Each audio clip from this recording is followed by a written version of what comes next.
Hi everybody, JJ with Experiences My Dog, and today we're going to be talking about what I think might be one of the overall best dog coats or dog jackets for dogs all the way around, whether you're talking about dogs with, of course, really short coats or dogs that have an undercoat and a big overcoat. I think it's important to be able to have a coat that can help to keep your dog warm, protected, visible, and still be able to provide a great deal in terms of range of motion. And I think that we definitely have that here with the Hurtta Summit Parka. So we're going to be talking about all the ins and outs on why I think this is actually going to be a pretty good choice for you if you're going to be looking for a coat for your dog, especially when you're talking about those days that are a bit more gloomy, colder, windier, and you've got conditions like light rain, a little bit of sleet, maybe even light snow, and ultimately why this is probably going to make those outings a better experience. So before we jump into the specifics of the review, let's quickly talk a little bit about Hurtta. If you haven't really heard of them, they're pretty much one of the kind of the industry giants within, I'd say, the dog space when it comes to activewear.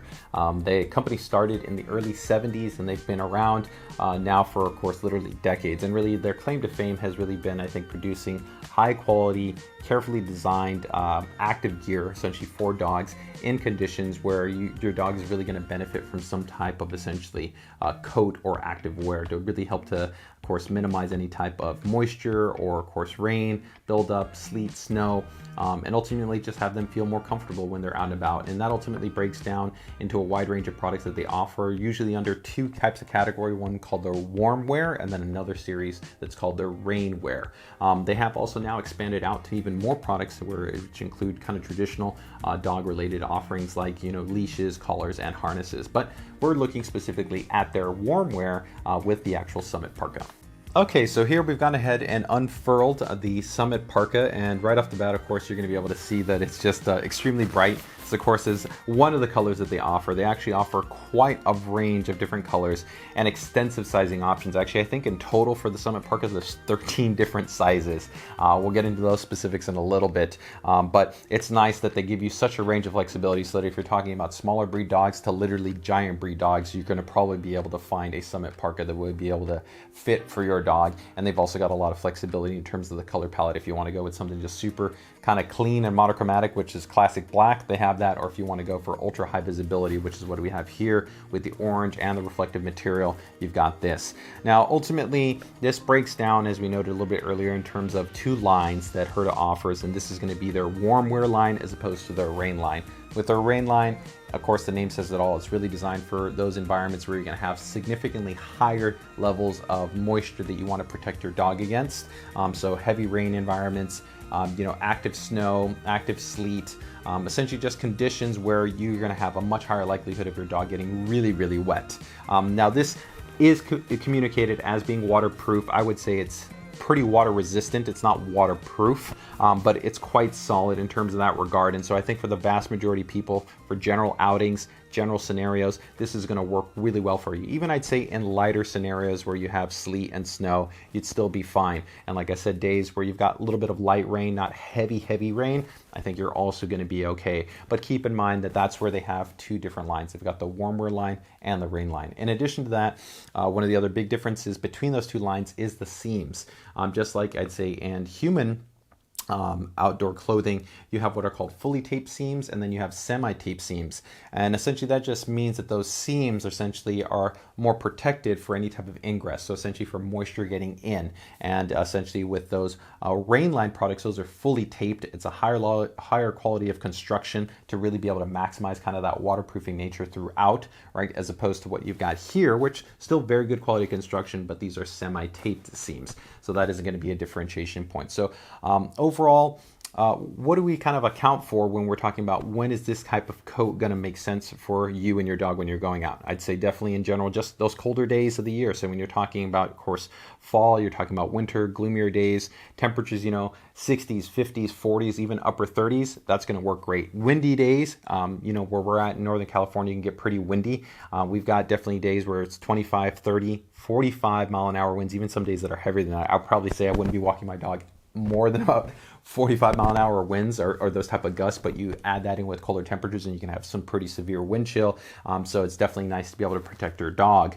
And then of course, like I said, on days where you're getting light rain, this is going to cover you in any one of those type of situations. So whether you're just kind of going out and about, taking your dog around the block, you're trekking, making stops around town, or you're going out for hikes, going to parks, or you're going out on bigger expeditions and treks and stuff like that. It's going to work really well for you. The other big difference you're going to have here compared to a traditional jacket is going to be that this is insulated. There's some really good jackets that are out there in the marketplace to just kind of protect your dog and add visibility. We can show you some examples here. But a big differential is that this is also going to offer an insulation-based material. And so that's going to help to keep your dog much warmer, retain their heat. A tip, of course, is you want to make sure to put this on your dog at least about 10 minutes before you go outside to allow the heat to build up, be retained, and then go outside. And it does quite a good job. We'll talk about that during our testing notes in terms of its overall, I'd say, thermal retention performance. But you've essentially got that external material which helps to really break the wind, helps to of course mitigate any type of water or type of moisture getting to your dog, and then you got that nice inner material which is soft to be able to go ahead and feel comfortable with your dog, still offer good range of motion, and then also help to insulate them. And in terms of the actual external, this is also made up of what Hurtta calls their Houndtex material, which is their exclusive material. And essentially this is just a multi-layered material which allows for permeability and breathability while you have protection. So it's just like what you would have in, I'd say, high quality outerwear, where you're essentially protecting, let's say, not having that wind break through, not having water break through, but you're still allowing for breathability to come through the other end. So getting into some of the additional specifics in terms of how this is constructed, this is going to be polyester on the outside. It's also going to be polyester on the inside with an internal polyester-based film material that you're going to have here. Like I noted, this is going to be semi-taped seams as opposed to fully taped seams. Of course, you've got the ultra high visibility color. The construction also, they've noted, is, I'd say, what they call a quiet-based composition. And what I'd say about that is, if you've ever kind of handled, I'd say, certain outerwear, some of it can be really crinkly and loud and crunchy. It sounds kind of odd to think about, but this actually can be important for some dogs. I think that a kind of artificially really crunchy or kind of crackly sound could actually be kind of annoying to certain dogs, or it might be unnerving if you kind of place it on them. And definitely Ultron, who's our most reactive dog, didn't really have any aversions in that regard. And so I will say it's actually a pretty soft type material. You can see here, if I'm kind of ruffling it, it's not too kind of crazy in terms of it. It is actually a pretty soft type of experience in terms of the acoustics of just handling it and them kind of moving around, which is also nice. So as your dog kind of running around and everything that might kind of come along with that, it's not going to be kind of a really, I'd say, loud experience. Now, in addition to the high visibility color that you have an option for here, we of course have the orange. You're going to have multiple points of reflective material that's going to be on the jacket. So here's just an example of one. And so you do have these multiple of these throughout the actual coat itself. There's also going to be reflective actually material that's actually on the webbing as well. So when you count essentially all the different areas that you're allowing for some form of visibility, depending on the amount of ambient lighting that you have and the lighting that might be kind of glancing by, it's really nice to just be able to kind of maximize that overall type of visibility for your dog as they're out and about. Now, one of the other really cool things that I love about this jacket, one of the main reasons why we settled on this jacket, was the wide range of adjustment options. Now, as I noted, Hurtta offers this in, I think, 13 different sizes, so it's fantastic, especially for pretty much any type of dog breed that you have out there, or if you've got mixed dog breeds, which sometimes can lead to really interesting kind of shapes and sizes for your dog. Essentially, just having different points of adjustment allow you to really maximize this fitting well for your dog, and I think that's key. So you can see an example of this right here at the top, where you have essentially this cinch. You can go ahead and just make those adjustments so you can tighten it up or loosen it up, allow it for more breathability, or allow it for it to be more insulated, a little bit of a tighter fit. The choice is entirely up to you. And you're going to have 4 of those points spread throughout. So here at the top for essentially kind of what's like a neck gaiter, then here another one which is going to kind of be at the base of the neck, then you've got another back towards the rear. Essentially, all those different points of adjustment allow you to have a lot of flexibility in making this work really well for the kind of the fit for your dog. Now, in addition to this, I also really like the fact that it has flexibility that when you have a dog that's going to be using a harness, which we use, then you can go ahead and still utilize your harness and have pass-through capability. So whether you want to go with a rear-based connection, you have that available to you so that you can go ahead and just run through that D-ring and make that connection to your lead. Or you can still have enough room that's in the front of the actual coat if you want to feed out from, let's say, a front attached portion of a harness. So if you want front lead or you want rear connections, either option would be flexible enough to, of course, work with you. And of course, if you're using a flat collar from your dog's neck, then that also would still work. Now last, before we get into, I'd say, kind of my testing for the actual jacket in real world use, I do kind of want to quickly note on, I think, on kind of the ease of use on placing it onto your dog and removing it off your dog. I think this is really important. It's kind of overlooked sometimes when we talk about things like coats or harnesses. Some dogs can be really averse. They don't like being kind of touched in certain places. They don't like certain things kind of being pulled over them.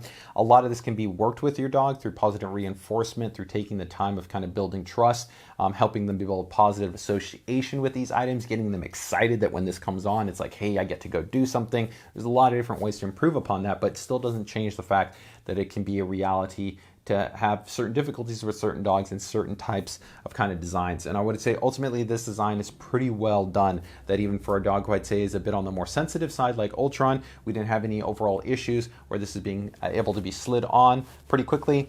You make the attachment via the buckle-based mechanism. So you can see that right here, we have the buckle. And then from there, you go ahead and just get that other buckle in place, and you can pretty much slide it off and on pretty quickly. I'd say literally within, about 30 seconds, you can get it on, and about another 30 seconds you can get it off, probably even actually less than 30 seconds to be able to take it off. The only other thing that you would have to kind of keep in mind that I'd say taking it off and on is going to be these kind of straps that they have right here, which these straps actually do have a legitimate level of usability, and I would say especially in really windy situations, I found that with straps not being present, the back flap could essentially just kind of flop upwards, and then the rear of your dog isn't protected until you kind of resettle this back into place. The disadvantage, though, I think with the inherent design that they have here is going to be that essentially they're inherently, I think, a bit too big.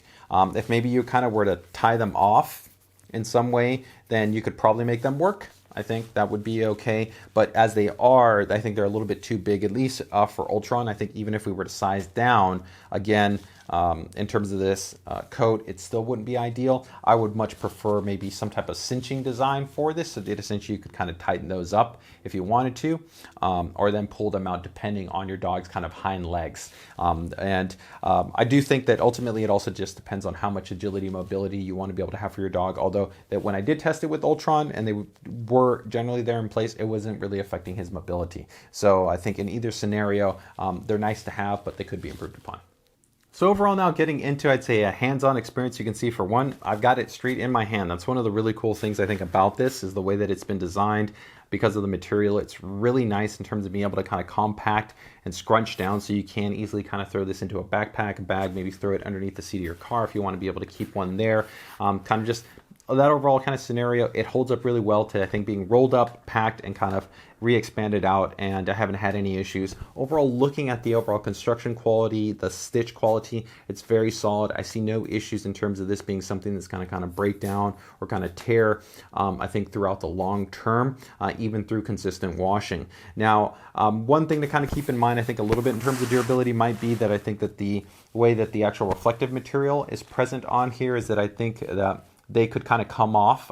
It's not been, I think, bonded or layered with another material to maximize essentially, I think, a long-term durability. So I do think that maybe after some very heavy play, or potentially after I'd say a few washes, probably at least like 4 to 8 washes, you might potentially see this come off, but that's not too, I think, bad. It's not the overall jacket itself, which I think is going to hold up quite well.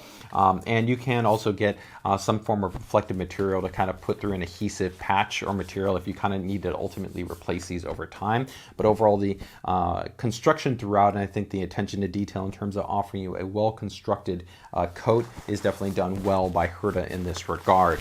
Now, when we talk about the actual usability of how this actually works in the real world, I was quite impressed. So let's go ahead and take a closer look at the numbers and how we actually ultimately tested this. Okay, so now let's go ahead and talk about what was probably one of the funnest parts, although it wasn't necessarily, let's say, always the most enjoyable because, it was getting a little windy and chilly out there when I was doing the testing. But essentially I wanted to really kind of test to see if we could measure the performance benefits of what the experience was like with the Hurtta Summit Parka on and then the Hermit Summit Parka off. And we're able to measure this pretty noticeably. So what actually I have right here is pretty advanced, essentially, I'd say specialized sensor. So this allows me to track everything from pressure to temperature to a lot of different kind of environmental factors. And so what I did is actually I fixed this to Ultron's collar and position this essentially right at his chest. And so this is really covered right at the kind of the core portion of where the Summit Parka will layer over. And I wanted to be able to measure and see, was the relative temperature essentially going up? Was it going down? What was the overall experience like?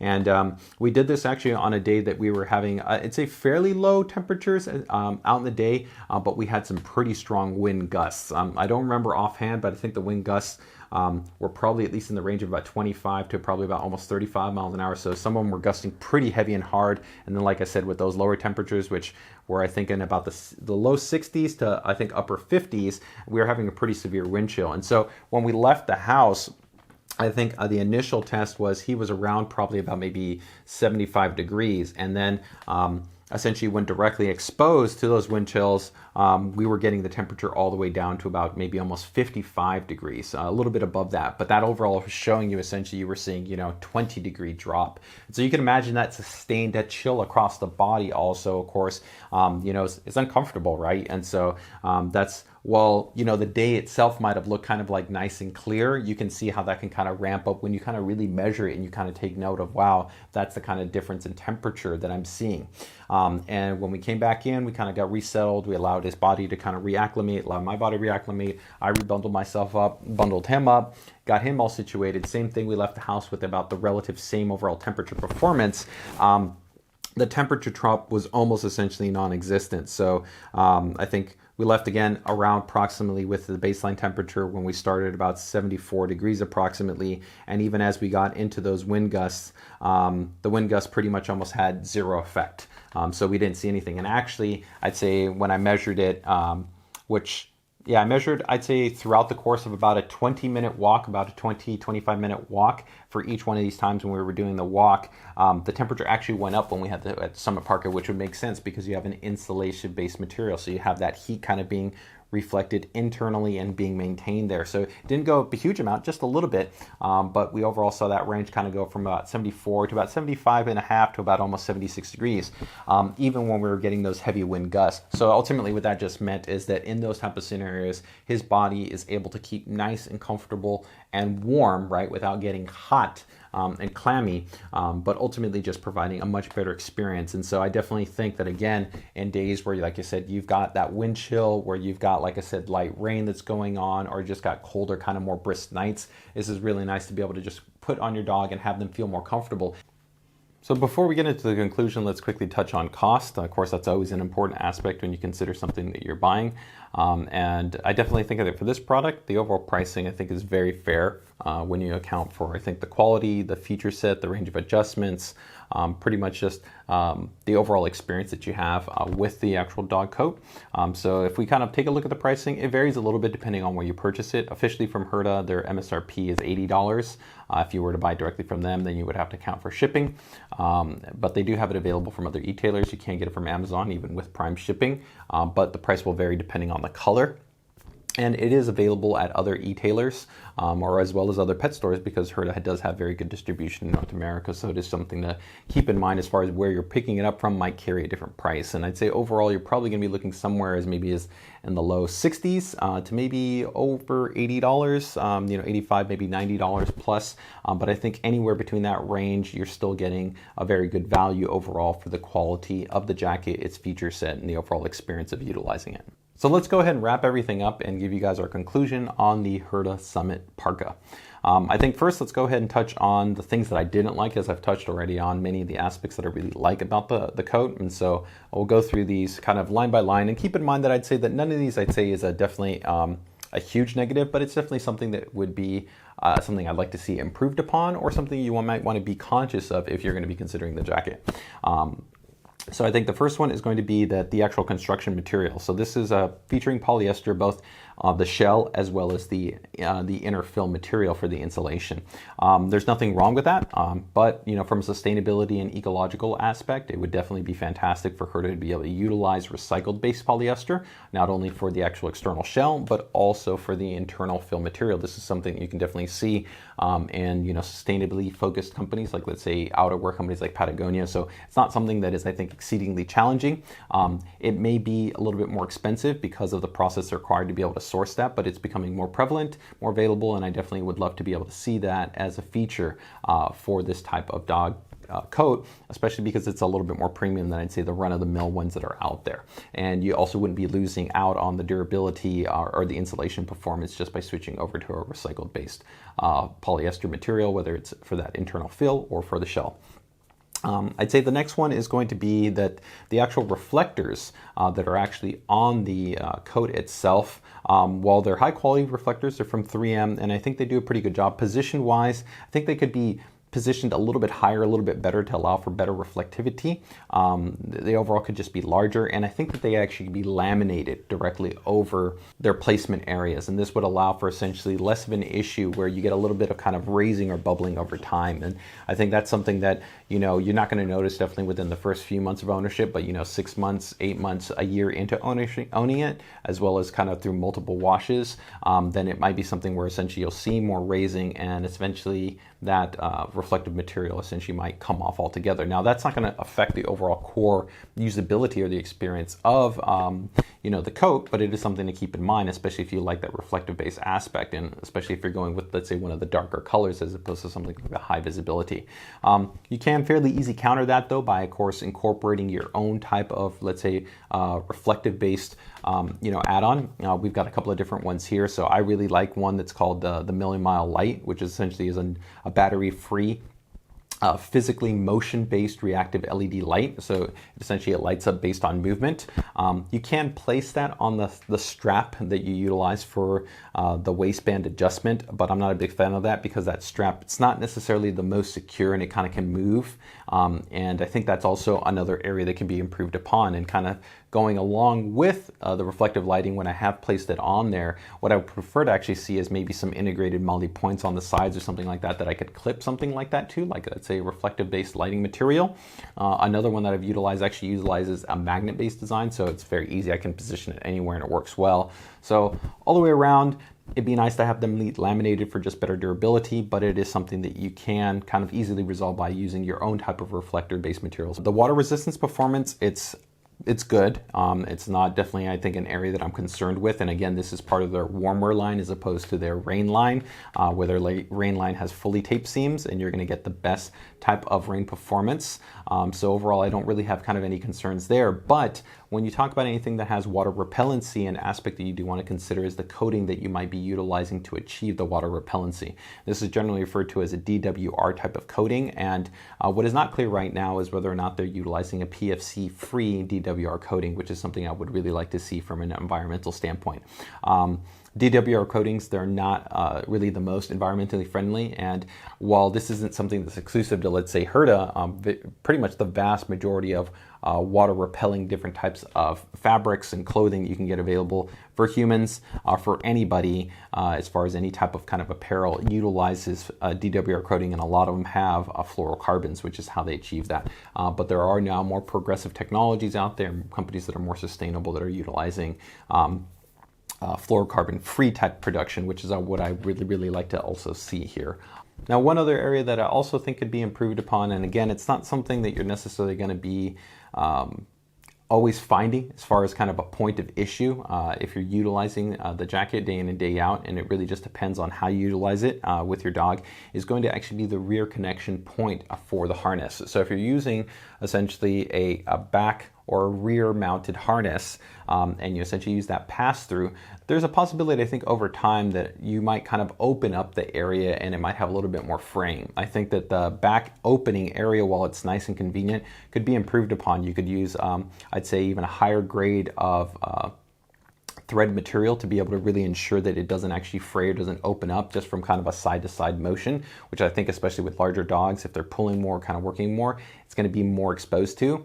So I think that would be nice to be improved upon if you really wanted to have to be really tough, not only improve the quality of that stitching, but also maybe go to something like bar tack stitching to keep it really tight and really consistent. And instead of the small plastic-based kind of snaps that they have in there, go to, I think, larger kind of almost thumb-sized metal-based snaps would be really nice. And I think that would overall just make that area far more consistently usable, and I think also far more resilient, you know, not only 6 months into it, but a year into it, you know, but multiple years into the use of the jacket. So before I get actually into the last kind of cumulative points that reinforce a lot of things that I really liked about it, there is kind of like this weird, I'd say, item that I'd like to talk a little bit about, and that's going to be, I think, about the visibility. So we, of course, have the high visibility orange, which is fantastic, and unquestionably, it's super bright, and it also has reflectors on there. But, you know, how I went about essentially doing my testing was, I think, in a couple of different stages to really kind of test the level of visibility that was existing in the real world when I was walking my dog. And so I think in a lot of different areas, you're going to have different types of lighting. So we tested the lighting essentially in 3 different ways. I'd say immediate residential based lighting. So that's the lighting you're going to have maybe like outside the peripheral of your house, like kind of in a double suburbs type of area, you know, about in the first kind of blocks that you're going to have available to you. Then we also tested, and I'd say more open type of spacing where you're going to get into, let's say, you know, intersection type lighting areas or on the kind of the periphery of kind of homes and areas. So the lighting could either be very broad and light, or it might not necessarily be as prevalent. And then the last area that I tested in was actually very, very dark, and that was actually in our close by park. There, pretty much all the lighting turns off after dusk, and so there's no active light. And even though this is super bright, it's not visible at all. You know, essentially, unless I'm wearing my headlamp and shining over, let's say, that immediate area, you're not actually going to be able to see Ultron, and you're not going to actually be able to see the jacket. And so that is just something you want to be aware of. And that's why I talked, I think, about the point where I really appreciate having some way to be able to mount, let's say, a lighting or some type of secondary type of visibility mechanism.